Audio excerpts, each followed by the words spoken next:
Another associate of Donald Trump has moved one step closer to going to prison after a 3-judge panel of a federal appeals court ruled late last week that Steve Bannon's conviction for defying a congressional subpoena is in fact upheld.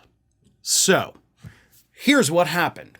Steve Bannon, as we all know, defied a congressional subpoena from the House Select Committee investigating January 6, 2021. He and Peter Navarro, by the way, both defied the congressional subpoenas, which is illegal. So both Bannon and Peter Navarro were tried and convicted. Now, Peter Navarro is currently in jail, and he has had all of his appeals smacked down. He actually, on Friday, I think he sent a letter begging, please God, get me out of this hellhole. But no, Peter Navarro is sitting in jail while the rest of his appeals move forward. Steve Bannon, as we all know, is not. And the difference is the judge. Steve Bannon was lucky enough to have his case heard by a Trump-appointed judge. Peter Navarro had an Obama-appointed judge. Peter Navarro was not allowed to remain free while he went through the appeals process. Steve Bannon, on the other hand, his Trump-appointed judge said, oh yeah, you can stay out of jail while you appeal this, even though, of course, you were convicted by a jury and you should be going to jail because that's how the justice system's supposed to work. You don't have to do that. Once you've exhausted all your appeals, then we'll see about sending you off to jail. While Peter Navarro is panicking and hating his life, Steve Bannon is still out there producing a podcast every day.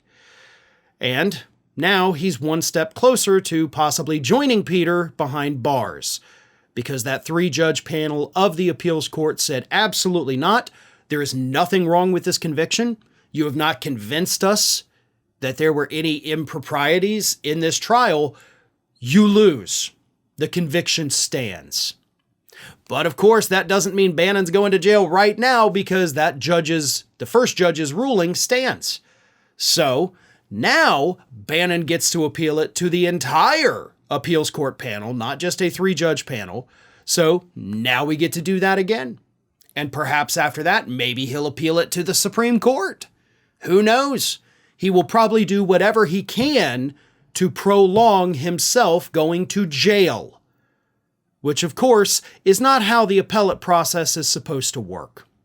The appellate process is in place in the United States for when something goes wrong at your trial that changes the outcome. Nothing went wrong in Bannon's original trial. As I've said a million times, you don't get to just appeal a ruling or a verdict against you because you don't like it. That's not how it works. You have to go to the appellate court and say, hey, listen, I know they said I did it, but we have some information here that suggests that maybe the jury was tampered with, maybe the decision was coerced from some of the jurors, the judge, made this bad ruling that didn't let us have this evidence in, yada, yada, yada.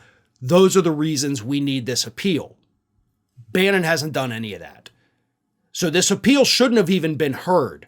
The appellate court had the opportunity. They always have the, option to just say, nope, we're not going to hear it. Lower court decision stands.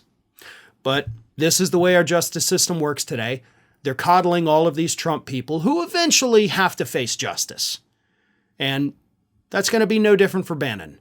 So he may have a few weeks, maybe a few more months, whatever, before he goes to jail. But at the end of this, he is definitely going to end up in jail. Unless, of course, Trump wins in November, pardons him again. That's a different story. But if the appeals process moves quickly enough, Bannon might be in jail and unable to vote once we get to November. Well, folks, we have crossed that 1 million subscriber milestone, but rest assured, we are just getting started here at Ring of Fire. So if you're not already, please do subscribe to the channel and make sure to like, share, and comment on the videos.